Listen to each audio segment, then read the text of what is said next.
എന്തിനാണെന്ന് പറയേ. എത്രയും പെട്ടെന്ന് തലയ്ക്ക് പിടിക്കുന്ന ഏതെങ്കിലും ഒരു മദ്യം നോക്കിക്കോ, എടുത്താണോ? ഇതാ പൈങ്കിളി നോവലിസ്റ്റ് അല്ലേ? ഓ, നമ്മുടെ തകൽ സീതാരെ റേപ്പ് ചെയ്ത. എത്രയായി? 200. ഇനി നേരെ താലൂക്ക് ഓഫീസിലേക്ക്.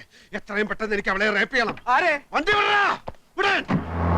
പൊന്നപ്പ, വണ്ടി വേഗം ടിവിയിലേക്ക് വിട്ടോ. ഞാനാ പറയുന്നത്, വണ്ടി താലൂക്ക് ഓഫീസിലേക്ക് വിടാൻ. ഇനി സാഗറിനെ നഷ്ടപ്പെടാൻ ഒന്നുമില്ല. കള്ളക്കേസിൽ അഴിയെണ്ണുന്നതിനേക്കാൾ എത്രയോ ഭേദമാണ് അനേകം ദൃക്സാക്ഷികളുടെ മുന്നിൽ വെച്ച് യഥാർത്ഥത്തിൽ റേപ്പ് ചെയ്തിട്ട് പൊട്ടിച്ചിരിച്ചുകൊണ്ട് കൊലക്കയർ കഴുത്തിലിടുന്നത്. സാഗറെ, താനൊന്ന് അടങ്ങ്. തനിക്കൊന്നും നഷ്ടപ്പെടാനില്ലായിരിക്കാം, പക്ഷെ അനേക ലക്ഷം വായനക്കാരുടെ സ്ഥിതി അതല്ല. എന്റെ സ്ഥിതി അതല്ല. തന്റെ നോവൽ അച്ചടിച്ചു വിടുന്ന വാരിക മുതലാളിമാരുടെ സ്ഥിതി അതല്ല. താൻ ജനങ്ങളുടെ കണ്ണിലുണ്ണിയാണോ? എന്നെ പിന്തിരിപ്പിക്കാൻ നോക്കണ്ട. എന്നെ ഓർത്തെങ്കിലും താൻ അതിക്രമം ഒന്നും കാണിക്കരുത്. താൻ ഈ കേസിൽ പെട്ടു എന്ന് അറിഞ്ഞ അന്ന് മുതൽ ഈ മാമച്ചൻ ഉണ്ടിട്ടില്ല, ഉറങ്ങിയിട്ടില്ല. കാരണം താൻ വലിയൊരു കലാകാരനാ. ജാമ്യത്തിലിറക്കാൻ എത്ര ലക്ഷം വേണമെങ്കിലും ചെലവാക്കാന്ന് ഞാൻ വക്കീലിനോട് പറഞ്ഞു. അതാ സാഗര യഥാർത്ഥ സ്നേഹം. അങ്ങനെ സ്നേഹം ഉണ്ടെങ്കിൽ ഇയാൾ എന്റെ ഇഷ്ടത്തിന് നിൽക്കണം. ഞാൻ നിൽക്കും, തന്റെ കൂടെ നിൽക്കും. ഒരു 2 ദിവസം കൂടി കഴിഞ്ഞോട്ടെ. അതെന്തിന്? ഇത്രയും ദിവസം ജയിലിൽ കിടന്ന് താൻ ക്ഷീണിച്ചിരിക്കുക. നന്നായിട്ടൊന്ന് റേപ്പ് ചെയ്യാനുള്ള ആരോഗ്യം തനിക്കിപ്പില്ല.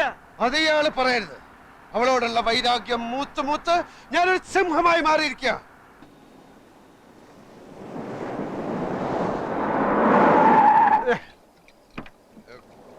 ഇതെവിടാ സ്ഥലം? ഇത് ടിബിയാ. അപ്പൊ താലൂക്ക് ഓഫീസ്? ഒന്ന് ഇറങ്ങ് സാഗറെ. എന്നോട് ആജ്ഞാപിക്കുന്നത് അപേക്ഷിക്കും. ആ, അപേക്ഷിക്കണു. ഒന്ന് ഇറങ്ങ്. താലൂക്ക് ഓഫീസിൽ പോണം. താലൂക്ക് ഓഫീസിൽ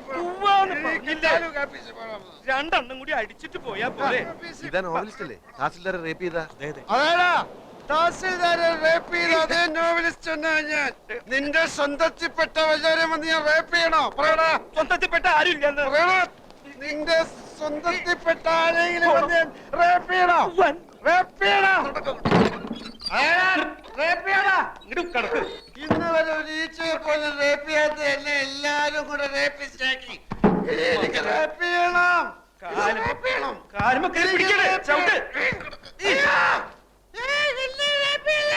എനിക്ക് റേപ്പ് ചെയ്യണേ.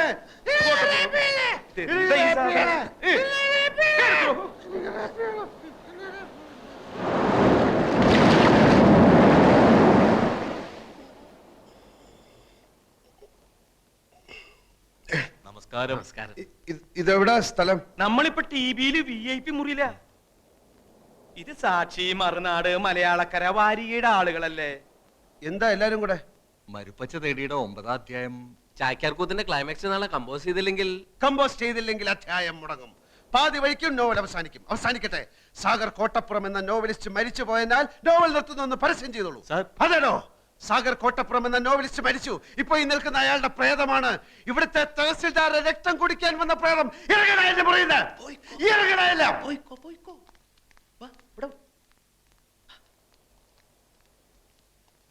മുള്ള മുട്ടയിക്കുമ്പോഴാണ് ചാക്യാർ കൂത്ത്.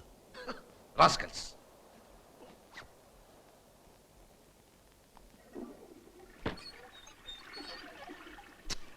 ഇയാളെന്താ പോവാത്ത? അവന്മാരെ ഇറക്കി വിട്ടത് നന്നായി. കേരളത്തിന്റെ പ്രിയപ്പെട്ട നോവലിസ്റ്റ് അകത്തായപ്പോ അയാളെ ജാമ്യത്തിലെടുക്കാൻ ഒരുത്തനും വന്നില്ല. നന്ദിയില്ലാത്ത വർഗം. ഞാൻ ഒരുത്തനോട് അപേക്ഷിച്ചിട്ടില്ല എന്നെ ജാമ്യത്തിലിറക്കാൻ. അപേക്ഷിക്കാതെ വരുന്നവനാണ് യഥാർത്ഥ സ്നേഹിതൻ. അല്ല, കൂട്ടത്തിൽ ഏറ്റവും കൂടുതൽ കള്ള കണ്ണുള്ളവനാണ് താൻ. കത്തുന്ന പുരയിൽ ഈർക്കിൽ വലിച്ചുരുന്നവൻ. ഞാനെന്ന മനുഷ്യനെ താൻ കാണുന്നില്ല. തനിക്ക് വേണ്ടത് നോവലിസ്റ്റിനെയാണ്. തന്റെ തൊലിഞ്ഞ വാരികയിൽ നോവൽ എഴുതാമെന്ന് ഏറ്റ വിറ്റയായ നോവലിസ്റ്റിനെ എനിക്ക് മനസ്സിലൂടെ എഴുതാൻ ഉടനെ വേണമെന്നില്ല കോട്ടപ്പുറം. എങ്കിലും ഒന്ന് ഓർക്കുക, നമ്മൾ പരസ്യം ചെയ്തിട്ട് 5 ആഴ്ച കഴിഞ്ഞു. നമ്മളല്ല, താൻ. താൻ ഇനി ഇവിടെ തന്റെ കണ്ണി അടിച്ചു പൊട്ടിക്കും. എന്റെ കർത്താവ്, എന്റെ മഞ്ചാടിയുടെ ഭാവി. എനിക്ക് പൊതിരെ തല്ല് കിട്ടി. എവിടുന്നാ? കല്ലേറ് കൊള്ളാത്ത ഒരവയവവും ഇപ്പൊ ഈ ശരീരത്തിലില്ല. താൻ പിന്നെയും അവളോട് മാപ്പ് പറയാൻ പോയോ? ഇല്ല, വാടക വീട്ടിൽ ചെന്ന് നമ്മുടെ സാധനങ്ങൾ എടുക്കാമെന്ന് വെച്ച് പോയതാ. ഇരുട്ടായിരുന്നിട്ടും ഏതോ ഒരു തെണ്ടി എന്നെ കണ്ടുപിടിച്ചു. ആളുകൾ കൂടി എടാ ബലാത്സംഗ വീര എന്നും പറഞ്ഞുകൊണ്ട് കല്ലേറ് ഇടിയും തുടങ്ങി. ഞാൻ എങ്ങനെ അവിടുന്ന് ജീവനോടെ രക്ഷപ്പെട്ടെന്ന് ഇപ്പോഴും പിടിയില്ല. ഇത് സഹിക്കാവുന്നതിന് അപ്പുറമായിരിക്കുന്നു. ഈ ധൂമകേതു കാരണം, ഈ യക്ഷി കാരണം.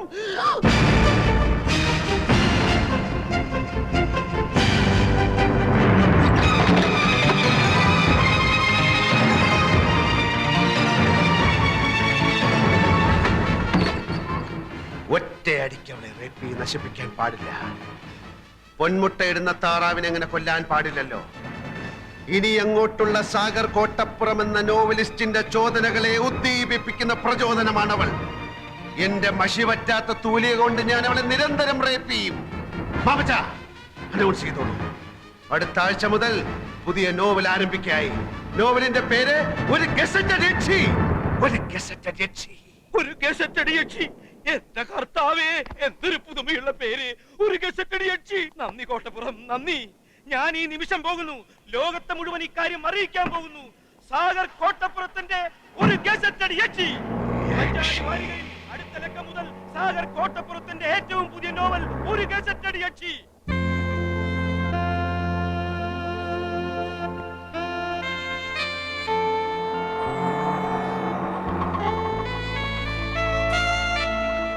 ടൗണിൽ മുഴുവനും പോസ്റ്റർ ഒട്ടിച്ചു കഴിഞ്ഞു. സാഗർ കോട്ടപ്പുറം എഴുതുന്ന സർവീസ് സ്റ്റോറി ഗസറ്റഡ് രക്ഷി. ആ തഹസിൽദാർ പൂതനയുടെ അതേ മുഖമാണ് പോസ്റ്ററിൽ. താലൂക്ക് ഓഫീസിന്റെ ചുവരിലൊട്ടിച്ച പോസ്റ്ററിന്റെ മുമ്പിൽ അവളുടെ ജീപ്പ് വന്ന് നിൽക്കുന്നതും പോസ്റ്റർ കണ്ടവൾ നടുങ്ങുന്നതും ഞാൻ നേരിട്ട് കണ്ടു. എന്താണ് അവളുടെ അടുത്ത നീക്കമെന്നറിയാൻ ഞാൻ കാത്തു നിന്നു. 5 മിനിറ്റ് കഴിഞ്ഞില്ല, പ്യൂൺ വെളിയിൽ വരുന്നു, പോസ്റ്റർ വലിച്ചു കീറുന്നു. ഞാൻ നേരെ മാമച്ചന് ഫോൺ ചെയ്തു. ഉച്ചക്ക് മുമ്പ് അതേ ചുമരിൽ പോസ്റ്റർ വീണ്ടും ഒട്ടിക്കുമെന്ന് മാമച്ചൻ എനിക്ക് വാക്ക് തന്നിരിക്കുക.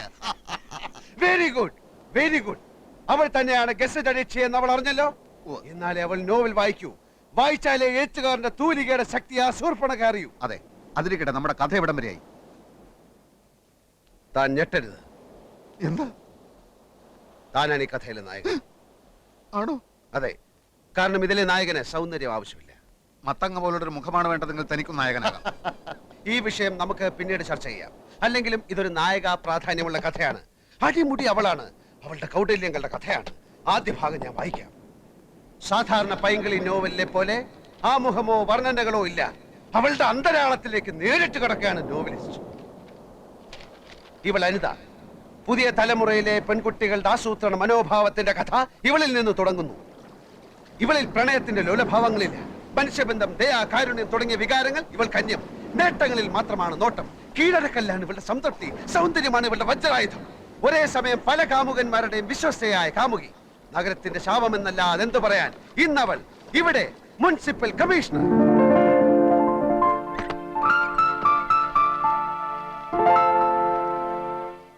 തലയ്ക്കകത്ത് കളിമണ്ണ് മാത്രമുള്ള ഈ കമ്മീഷണറെ സ്ഥലം മാറ്റാൻ നഗരപാലകർ ശ്രമിച്ചതിന്റെ ഫലമായിട്ടാണ് പുതിയ കമ്മീഷണർ ദിലീപ് മേനോൻ സ്ഥലത്തെത്തുന്നത്.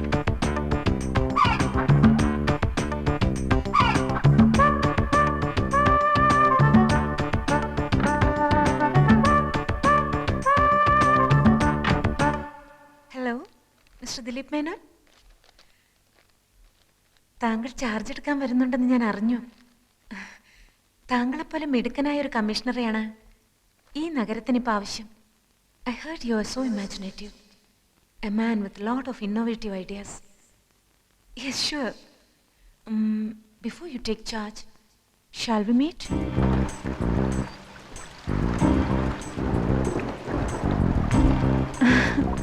എന്തിനാണ് വരാൻ പറഞ്ഞത്? ആദ്യം അകത്തോട്ട് കടന്നിരിക്കൂ. പറയാനുള്ളത് പറയൂ. ഒരുപാട് പറയാനുണ്ട്. എങ്കിൽ ഞാൻ നാളെ വരാം. ഈ അസമയത്ത് മഴ നനയാതെ അകത്ത് വന്നിരിക്കൂ ദിലീപ്. ഞാൻ ആകെ തൃശങ്കു സ്വർഗത്തിൽ പെട്ടതുപോലെ തോന്നുന്നു. അനിത ഇനിയും ചാർജ് ഒഴിഞ്ഞു തന്നില്ലെങ്കിൽ തരാമല്ലോ. Then let me take charge tomorrow. അത്ര പെട്ടെന്ന് വേണോ? ഇങ്ങനെയൊക്കെ ചോദിച്ചാൽ ഞാനിപ്പോ ഈ വാടക വീട്ടിൽ എന്തിനാണ് ഇങ്ങനെ താമസിക്കുന്നത് എന്ന് തന്നെ എനിക്ക് മനസ്സിലാവുന്നില്ല. എനിക്ക് മനസ്സിലാവുന്നുണ്ട്. എന്തിനാണ്? എപ്പോഴും എനിക്ക് കണ്ടുകൊണ്ടിരിക്കാൻ. നമ്മൾ തമ്മിൽ ആദ്യമായി കണ്ടത് എന്നാണെന്ന് ദിലീപിന് ഓർമ്മയുണ്ടോ? അന്ന് ഈ വാടക വീട്ടിൽ വെച്ച്? അല്ല ദിലീപ്, അതിനു മുൻപ്, ജന്മാന്തരങ്ങൾക്ക് മുൻപ് നമ്മൾ കണ്ടിരുന്നു, സ്നേഹിച്ച് ജീവിച്ചിരുന്നു. എന്റെ ഈ മടുപ്പിക്കുന്ന ഏകാന്തതയിലേക്ക് എന്നെങ്കിലും ഒരു നാൾ എന്റെ ദിലീപ് വീണ്ടും വരുമെന്ന് എനിക്കറിയാമായിരുന്നു.